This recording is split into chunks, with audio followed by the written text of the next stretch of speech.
True Conversations, giving the environment a voice. Hi, and welcome to True Conversations. Firstly, I'd like to acknowledge the traditional owners of the land on which we're coming to you from and pay my respects to elders past and present. I'm Kathy McLeish, a senior journalist and your host for today, along with True's Dr. David Waters. Hi, Dave. Kathy. Thank you. I'd just like to get to sort of set the scene. Yeah. What's your definition of natural capital? Thanks, Kathy. So my tweak on the textbook definition of natural capital is it's the renewable and non-renewable assets such as land, water, air, soil, and all living things that we value environmentally, economically, socially, and culturally. Now, the interesting thing is that when we've talked to different people from different industries, people have a different view on what natural capital means to them. And I guess that was part of our motivation for running the Natural Capital True Conversation series, is that it'd be nice to hear from people from different sectors and different industries and get their take on natural capital and how it impacts on them and their business and how they're incorporating it as part of their business. Thanks, Dave. And it's our pleasure today to have as our guest Jim Binney from NC Economics. Hi, Jim, and welcome today. Jim's a resource and environmental economist with over 25 years' experience. A major focus of his work is the integration of environmental values into mainstream decision-making and investment. Jim has experience across a broad range of resource and environmental management issues, including water management, water quality, catchment management, climate change, vegetation management, biodiversity, sustainable agriculture, and natural capital valuation. Jim's worked in Australia as well as numerous international assignments. A massive cross-section there. Welcome, Jim. G'day, Jim. Thank you, Kathy. It's a pleasure to be here. So first off, Jim, we'll just ask you to tell us about yourself and your role in the natural capital sector. Sure. Okay. Thanks, Kathy. Look, for my sins, I've actually done a corporate finance and resource and environmental economics degree. So, so sitting on both sides of the fence. And my career started in agricultural banking. And it was one of those things, working in agricultural banking back in the late 80s and things like that. You sort of went out to see a farmer about, what they're growing they're growing their crops and they're managing their stock and all that sort of thing. And we used to have this sort of consideration in terms of what type of land manager are they? And, you'd have a look at whether there's weeds and erosion and the quality of their fencing and things like that. And you'd sort of think, well, are they a good sort of custodian of the land? And I guess that's the sort of thing that sort of piqued my interest all the way through my career. And, the concept of natural capital sort of, became very, very sexy a number of years ago. But it's that basic sort of concept of managing those natural assets and things like that. And that's really sort of, gone all the way through my career as a banker, as a public servant for a number of years, and for the last 17 years as a consultant. So I've done about 350 projects, and many of them have actually involved natural capital management or use of some description. So how do you define and describe natural capital, and what does it mean to you? So the thing for me is and it really sort of comes back, and Dave sort of described it quite nicely as well, in terms of that textbook sort of definition, in terms of, it's the stock of natural assets. If you think back to anyone that studied economics at high school, and we used to talk about the factors of production, land, labour, capital, natural capital is almost like the land component of that. So think about the biomes, the soil, the water, whether it's fresh water, whether it's marine environment. Think about the vegetation, think about the other flora, think about the fauna, all of those sorts of things. And they all sustain life, and they all sustain productivity. And as a species, and so much of our economic sort of system is reliant on the use of natural capital as a substitute for a lot of built capital. And so many production systems involve a bit of a mix, So, if you're a farmer, you're using some built capital, you're using pumps and tractors and all that sort of thing, but you're also relying on natural capital to actually underpin a lot of that production. The interesting thing that I sort of find out of it is that if we think about the capital in its own right, that's great. It's sitting there. It's actually the benefits that we get from the natural capital that really sort of interest me. And a lot of that, a lot of the scientists, they use, terms like ecosystem services, the services that we actually get from natural assets and the environment. And, we like to sort of categorize those into a bunch of boxes. Economists and scientists are a bit like accountants. We need to tick boxes to make sure that we're sort of accounting for things correctly and things like that, and everything has its own place. So if you think about sort of provisioning ecosystem services, so that's food, drink, building materials, those types of things, all from the natural environment, all from our natural capital. Think about sort of regulating services. So this is things like, where you actually have nicely vegetated catchments, you have nicely vegetated riparian areas. That's actually maintaining water quality because you're slowing down that erosion, you're reducing erosion and so forth as well. And that actually provides benefits downstream. And that natural capital can be a substitute for built capital. So if you think about water supplies, drinking water supplies, they've got to be safe and clean and all those sorts of things. You can spend a lot of money on infrastructure to treat water, or you can spend less money on infrastructure and actually have a better quality catchment and better source water quality in the first place. So, there's substitutable things within a production system, and that's really, really important. And that's that regulating service is really, really important. A lot of that focus in recent years has really turned into how do we actually think about this in a city environment in terms of urban cooling, vegetation in cities and so forth, making them more livable at the end of the day. The majority of the population live in cities.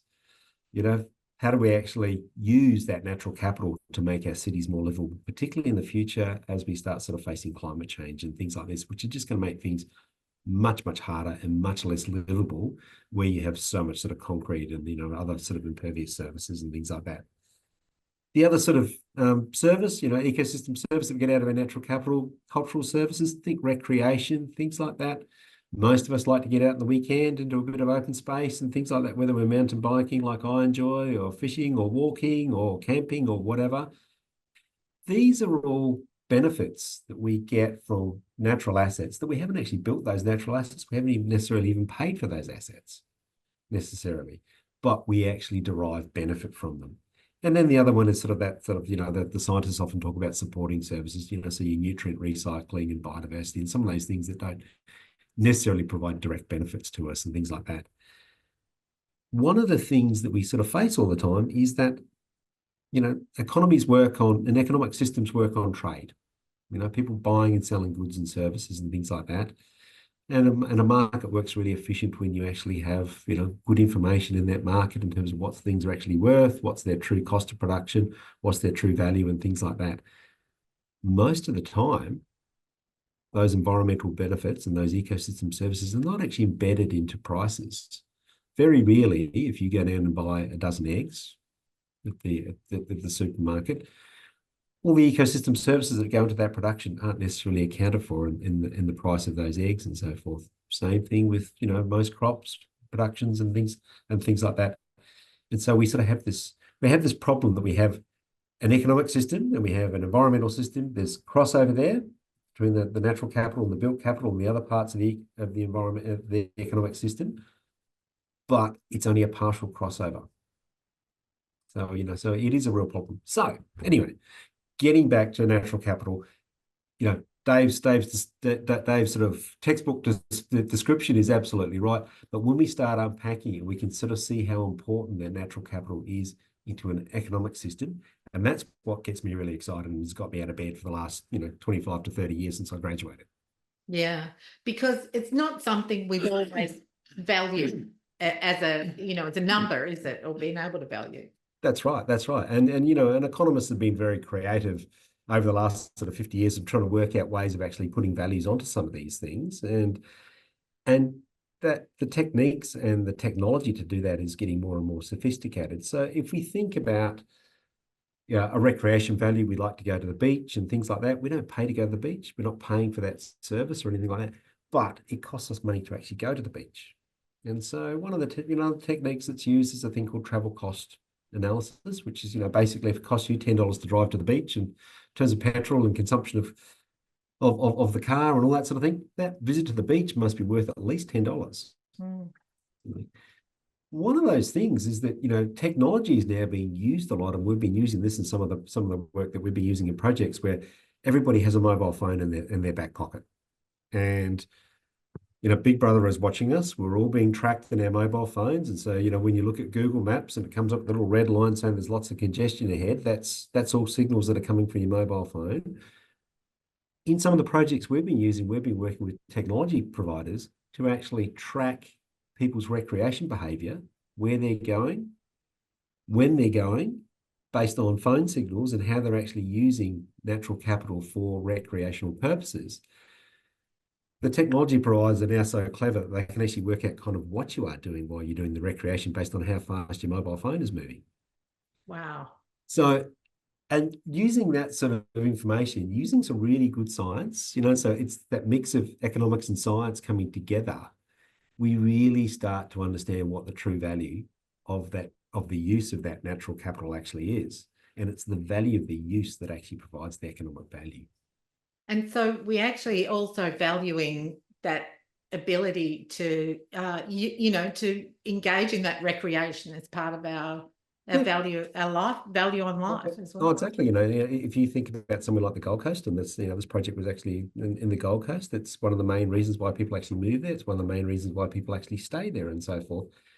And so you have an organisation like the Gold Coast Waterways Authority that are managing the Gold Coast waterways as a natural asset, and they're looking at how do they actually maintain and enhance that asset to ensure that it actually continues to provide those services in the future. Mm. Same sort of thing in an agricultural space. If you think about the catchments in the Great Barrier Reef, they've been used for agricultural production, they've been used for, human settlement and all that sort of thing. How do we actually maintain and manage that natural capital so that we are maintaining the soil productivity, so that we're actually mitigating runoff of diffuse pollutions and so forth into waterways, and so it's actually protecting the reef. It's mitigating the risk against to the reef, which actually provides a major cultural economic service in terms of tourism and its cultural values and spiritual values and so forth as well. So the whole system's all interconnected. As an economist, I love crunching the numbers and things like that, and working with technologists and scientists and things to actually really understand those relationships, those cause and effect relationships, and what do they actually mean in terms of economic values, and what can we do about managing those sorts of things. Jim, could I ask, I think it's so important that we start putting an economic value on natural capital, and as your company name implies, natural capital economics, you've obviously become sexy, but can you tell me a little bit about how things might have changed, let's say over the last 3 to 5 years, because this is a rapidly moving space. So I'm thinking in terms of private sector decision making. Yep. Have you seen, what's the change been like? So 30 years ago when I was studying resource and environmental economics, everyone thought I was an idiot, especially after having previously done corporate finance, where you could have actually made some serious money. But the thing is, it has really become quite sort of, it's become quite sexy. It's become very topical in the last few years because the community and consumers are becoming more aware of the relationship in the symbiotic relationship between sort of natural capital, economic systems and well-being. As consumers, we are starting to sort of think about how do we actually embed that into our consumer decisions. And so what might have been sort of, we were concerned about organic farming and things a number of years ago, now we've started to think about other sort of the use of the assets and things like that. One of the other things that we all do in our superannuation, lots of us tick that little box that says, I want to invest in ESG in my superannuation. And that really starts restricting where our superannuation funds can actually invest in terms of what companies, what projects and so forth as well. And so all of a sudden, in the last few years, particularly, the private sector and the institutional investors got very, very interested in this sort of concept of natural capital because they're following a market signal from investors and consumers, and how do we actually sort of start sort of embedding some of this. So that's sort of been, so what's that's really done is that's accelerated a lot of work in terms of natural capital accounting. So it's like a system that's complementary to the national accounts. So when you see the guy in the grey suit on the ABC at 7 o'clock sort of talking about the economy and things like that, think about, they talk about gross domestic product and things like that. That's a measure of economic activity. But adjacent to that, we need to start thinking about sort of the resources and the natural resources that are actually used as part of that economic system. So system of national accounts for that sort of thing. There's a lot of initiatives that are actually, they're mainly voluntary at the moment. So I think called the Task Force for Nature-Based Financial Disclosures. And so this is where companies are starting to embed and understand and disclose through their reporting, through their public reporting for listed companies, what is their likely impact on the environment, and what are their dependencies on the environment for inputs to their production. Same sort of thing with carbon. So thinking about sort of, you know, both emissions, but also sort of thinking about sort of changes in climate, what that means for your company and so forth. So what we're starting to see is a much greater integration between environmental systems and economic systems.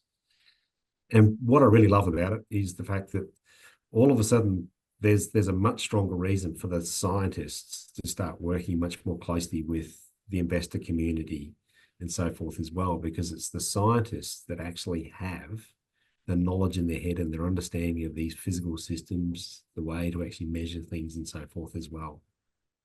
It's so really all delivering. of a sudden you've got these banks and things like that are flat out hiring scientists.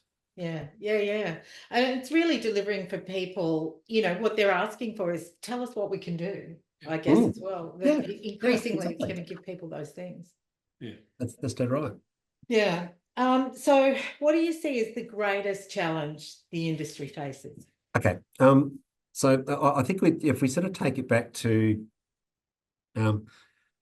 we still have, you know, economists talk about market failure, and that's because the value of the market, you know, the environmental values are not embedded into the prices of goods and services and so forth, and that's still a real challenge. You know, some of these initiatives that are going on, we're starting to see that improving. You know, you can sort of, you know, you can sort of set up taxes and charges and things, you know, to try and influence prices. You can try and influence consumer behavior through information and things like that, which sort of partially corrects that market failure. But it's still an ongoing challenge, and you know, it's been an issue. In, you know, economists started talking about market failure, you know, hundreds of years ago, sort of thing. So it's not a new concept by any stretch of the imagination. The problem is when markets fail, we're still going to have this challenge that there's going to be excessive usage and misuse of the stock of our natural capital. And so we're likely to see both the extent of that natural capital, so I think forest systems and things like that might start declining, but also the condition, because they're not managed as well. And it's not until we start managing this natural capital like we manage a physical, you know, a built asset. So if you think about any company that has big infrastructure and things like that, they have, you know, they have a budget set aside for maintenance, they have a budget set aside for renewals, they monitor its condition and all sorts of things like that. It's embedded, it's mainstreamed into their service delivery. Until we start doing things like that with our natural capital, it's always going to be at risk. So there's a real fundamental sort of policy challenge there. There are some real sort of specific challenges in terms of managing our natural capital, and I'm particularly sort of thinking in a rural sort of landscape here. And the first one is actually sort of embedding it at a property scale. So if you think about a farmer, you know, they're managing an enterprise, they've got their production values, they've got their natural capital base that they're actually working off, they've got their built capital, they've got they've got their human capital, which is their skills, their knowledge, their decision-making processes, all those sorts of things. They're using all of those things, you know, it's the land, labor, capital stuff from our high school economics, to actually produce goods and services and so forth. If we are wanting, and if society and consumers are wanting that, you know, more environmental management, more natural capital thinking into that, being embedded into those decisions, it needs to work at the scale at which those decisions are being made. And that's the farmer, that's their property scale. So, you know, we've still got a ways to go in terms of really trying to identify where those benefits, you know, where those private benefits really are for farmers and so forth. One of the great things is with the emergence of environmental markets and things like that, all of a sudden you've got landholders now producing cattle and biodiversity and carbon abatement. They're diversifying their income. And it's one of those things about agricultural landscapes is, from a commercial perspective, it's an incredibly risky thing to be doing, being a farmer. You know, you've got lots of exposure to risk in markets, you've got lots of exposure to risk in climates and so forth. So your cash flow is all over the place. Now, if you can diversify some of that risk into environmental markets, which tend to have much more stable payments and so forth, your whole risk equation actually changes. And I was working on a project in Tasmania over 20 years ago. There was a forestry project.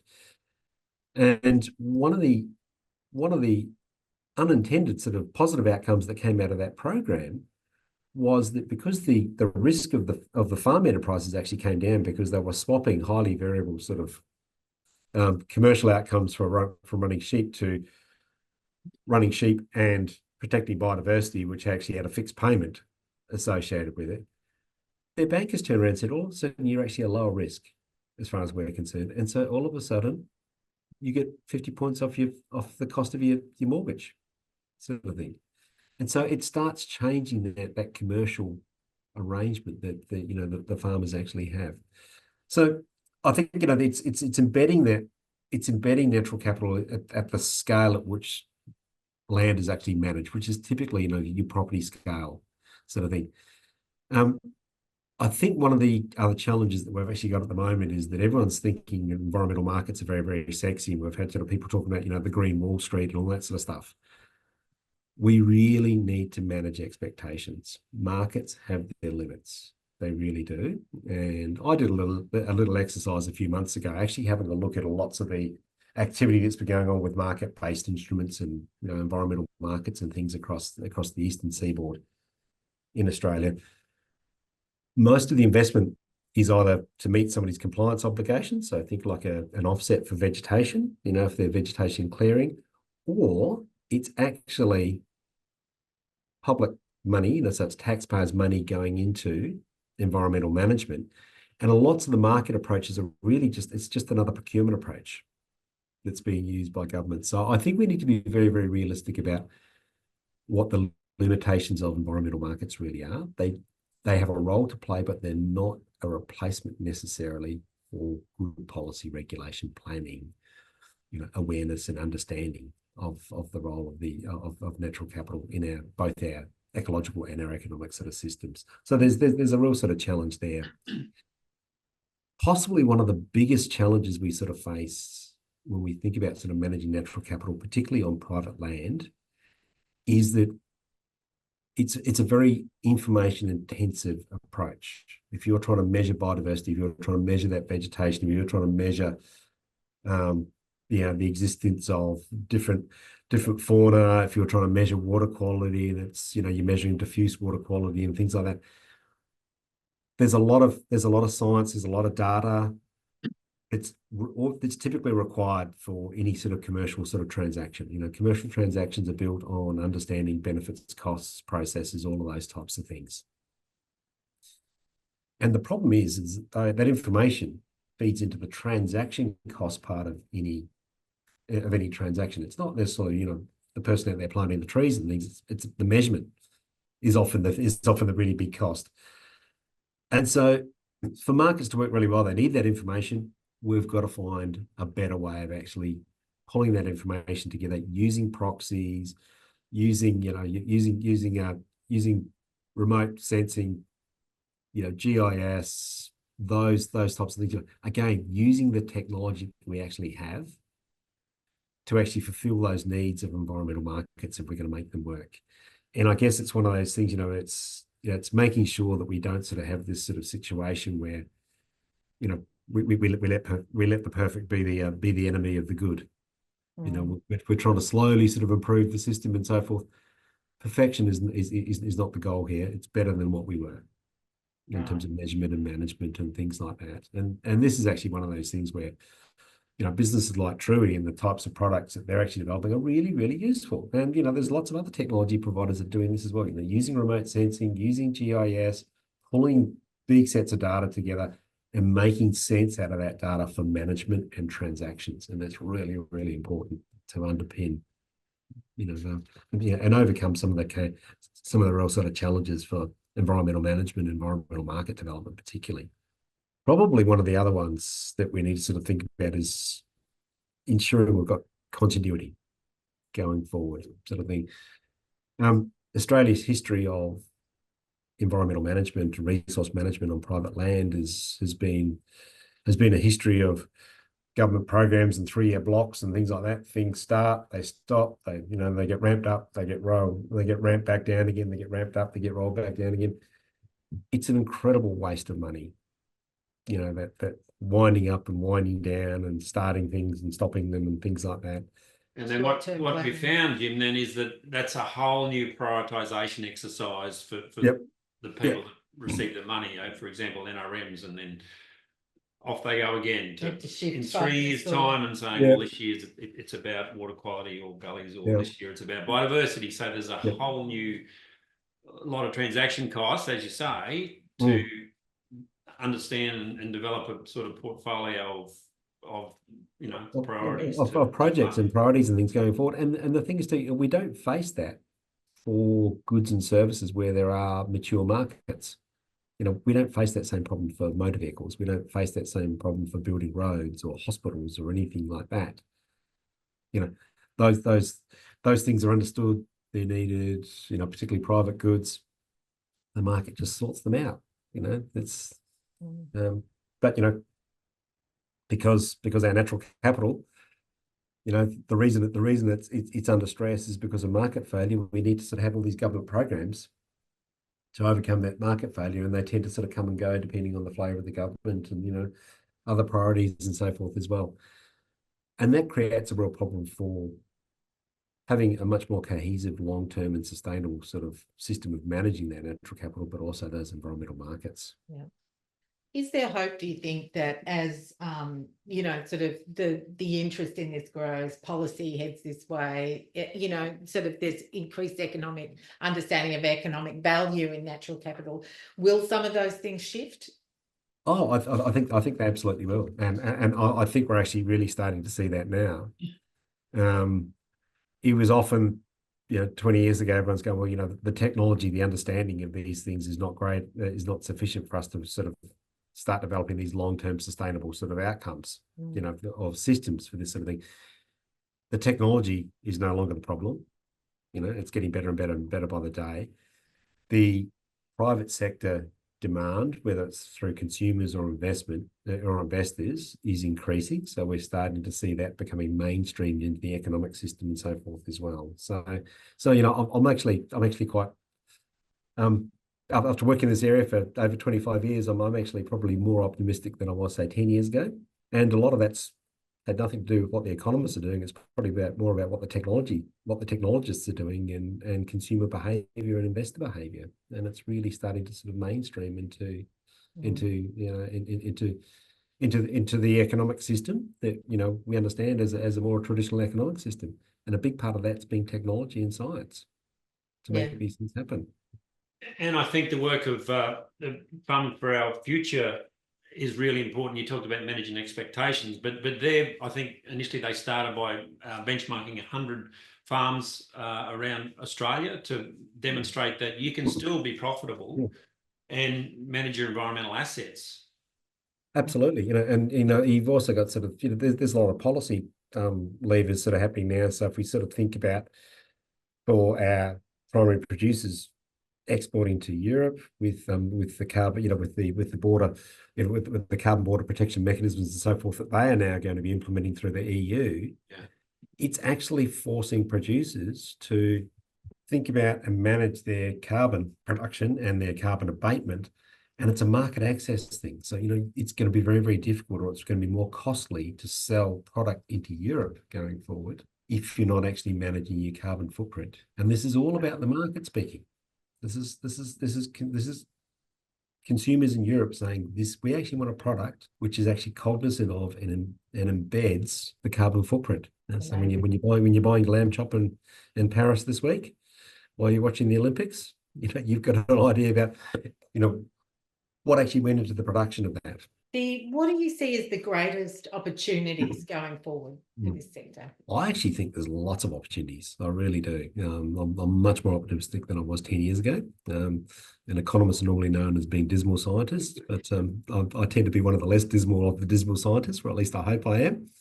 I think one of the things we're starting to see a lot more of, and there's a lot more understanding, is, and then Dave just talked about this a minute ago, it's about understanding the complements and the synergies at that property scale where decisions are made. And so we're starting to see more and more landholders and farmers and things actually really understanding, look, good stewardship is actually really good business. And so some really, really simple sort of examples of that. If you think about, if I'm a horticulturalist and I've got some tree crops and so forth, and I've got some vegetation, a small sort of forest area adjacent to that, it's providing some refugia for fauna. But then the other thing it's probably doing is you've probably got some bee boxes in there and so forth, and so you're actually enhancing your pollination of your horticulture crop. So it's really exploiting these symbiotic relationships at a land parcel scale that's actually good for the environment, good for managing your natural capital, great for productivity and profitability.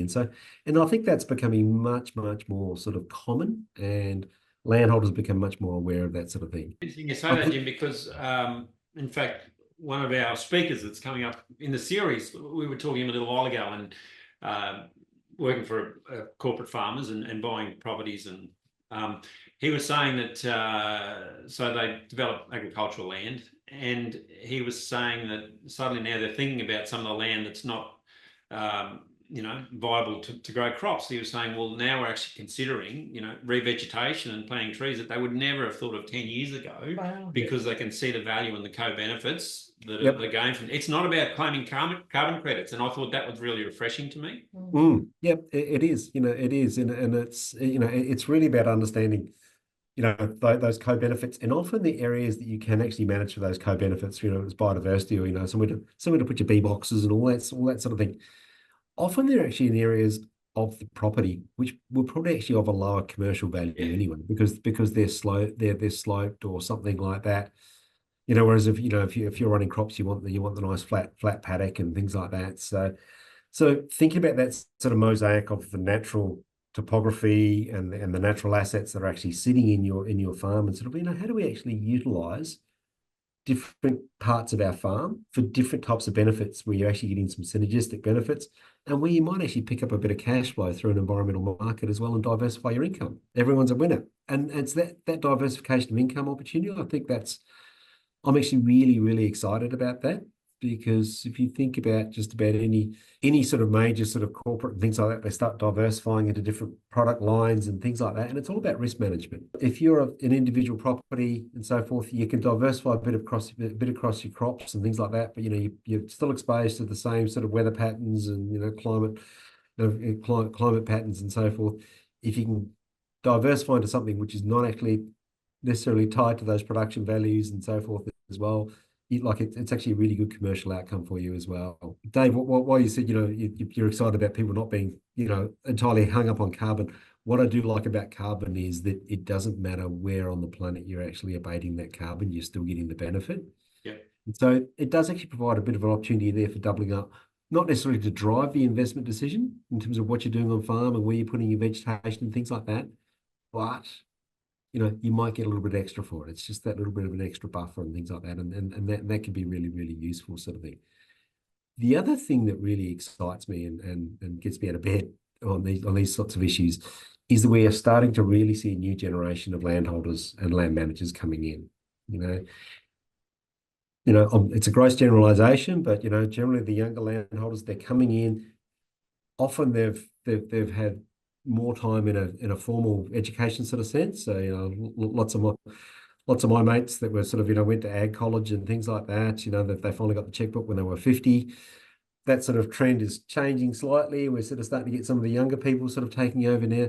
They can take more risks. They can be more innovative, because they're sitting there going, we've got 30 years as custodians for this land.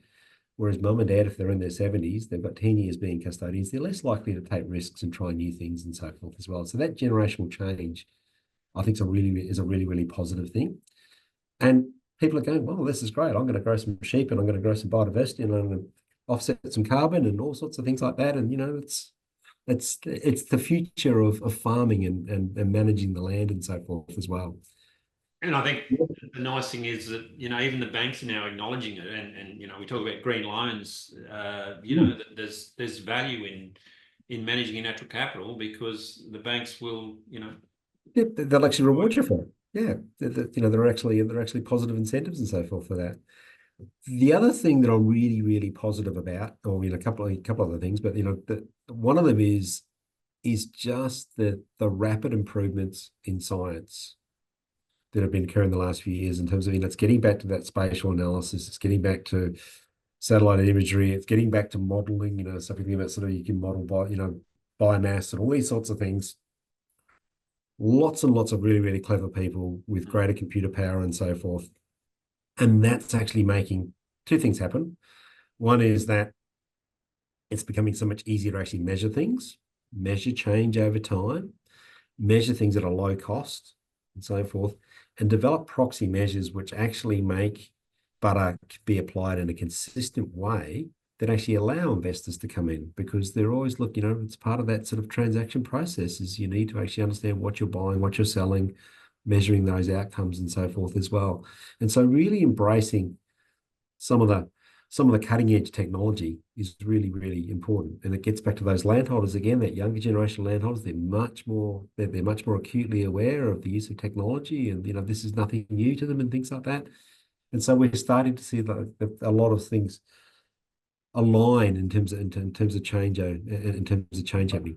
And the other thing that I'm really excited about and really positive about is the fact that we are starting to see that sort of big groundswell of consumer attitudes changing. So consumers are not just interested in a slab of beef. They're interested in the provenance of that beef, where it's come from, how was it produced, and so forth as well. And people will actually pay for that. The big driver, isn't it? That, it is a huge driver. Yeah, it is. Yeah. And then the fact that that's now starting to sort of also be reflected in institutional investment and so forth as well. Initiatives like the TNFD and the TCFD. So we're starting to see natural capital sort of starting to be embedded into mainstream transactions and so forth.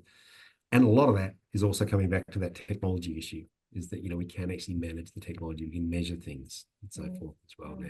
And you'd have to think, that's going to be an exponential growth, isn't it? Technology, science, the kind of public opinions. It's going to be rapid build on what's there already. Oh, exactly. And, and if you think about, so much of Australia's agricultural product is actually exported and so forth, but we're exporting into sort of Southeast Asian markets and things like that, where as incomes grow in those countries, so do consumer expectations. And so if you sort of think about sort of Southeast Asia, so many Southeast Asian countries 30 years ago, where people are sort of going down, buying their protein at a wet market and things like that, they now go to a supermarket. Yeah, right. And so they're becoming much more aware of what they're actually buying and so forth. They're higher incomes, they've got a higher capacity to pay and a propensity to pay for quality product. And the way that product is actually developed is becoming more and more important for those markets and so forth as well. So we sort of got there's a whole bunch of things that are actually starting to align, which are actually starting to sort of shift the dial slowly on these sorts of issues. Absolutely. Where would you like to see all of this in 5 years? If I had my wish list before I retire in the next 5 years, the timing's about perfect. Just 5 years, like you. Look, there's a couple of things. First couple of things are actually more sort of policy related. So, anyone from government watching this, I think the first thing we need to do is we need to sort of start thinking about reducing some of the perverse or the unintended outcomes from existing policies and regulations and things like that. So what tends to happen is that larger projects get picked up in terms of, you can have a negative environmental impact and so forth, but all the little ones get away with it to a certain degree because they're too small to worry about. Now, again, coming back to the science and technology, it's pretty easy to sort of estimate what the impact of all those little projects are. Setting up policy mechanisms and so forth, so everyone's genuinely on a level playing field, irrespective of the size of your project and things like that. So there's a policy issue there that needs to be sort of addressed. I think the second one is I think we need to, have a bit of an honest appraisal about the limitations of environmental markets. I think there's been a little bit too much drinking of the Kool-Aid going on the last couple of years in terms of environmental markets, and really sort of bringing them back down to, how can they help? Where can they help? What are their limitations, and how do they work in conjunction with other government policies? So that's what my wish list for government before I retire. That'd be fantastic. In terms of science, my wish list is, we really continue this very rapid journey that we're going through in terms of using science and technology to better measure natural capital outcomes and changes in natural capital outcomes and bring the cost of that measurement down. It's one of those great things about technology. It's one of those things, you've always got a downward sort of cost curve over time. And so it just means that we're in a better position to actually sort of manage that natural capital going forward because of technological advances and so forth, and really sort of using that technological advances as proxy measures and so forth to actually manage the natural capital. And again, it's getting back to that, don't let the perfect be the enemy of doing the good. I think the science community can actually learn a bit from the bankers here. And so if you think about, institutional investors and bankers and things like that, they invest across thousands of projects and they're diversifying that risk across all those projects. They don't measure everything perfectly. They know that some are going to be over-measured, some are going to be under-measured, but if the portfolio on the weighted average is measuring things about right, you're heading in the right direction and so forth. And so when you start thinking about our natural capital as a portfolio, you don't need to measure every tree and every paddock perfectly. You need to have it about right. You need to have the proxies about right. And don't get too hung up if you've got some unders and overs and things in the way you're actually measuring things, because across the portfolio of trying to enhance natural capital, as long as you're about right on average, you're going to be okay. The last thing that I'd really, really love to see in the next 5 years is more about access to environmental markets. And again, this comes back to the technology about bringing the cost down and so forth, so that it's not just the really big end of town can get involved in these types of things. It might be a smaller farmer or a smaller landholder can actually undertake something using technology to actually aggregate lots of smaller transactions into larger investable transactions. So it's the 30 farmers that might be protecting a riparian zone or a wildlife corridor and so forth. How do they actually get involved jointly using low technology approaches to actually manage transactions and things like that and measure outcomes, so that they can all actually participate, so that we can actually overcome some of those impediments. And the other thing that I really love to see in that sort of area is I would really love to see more traditional owner landholder management involved in accessing those markets and so forth. It's one of those things, often the tenure gets in the way.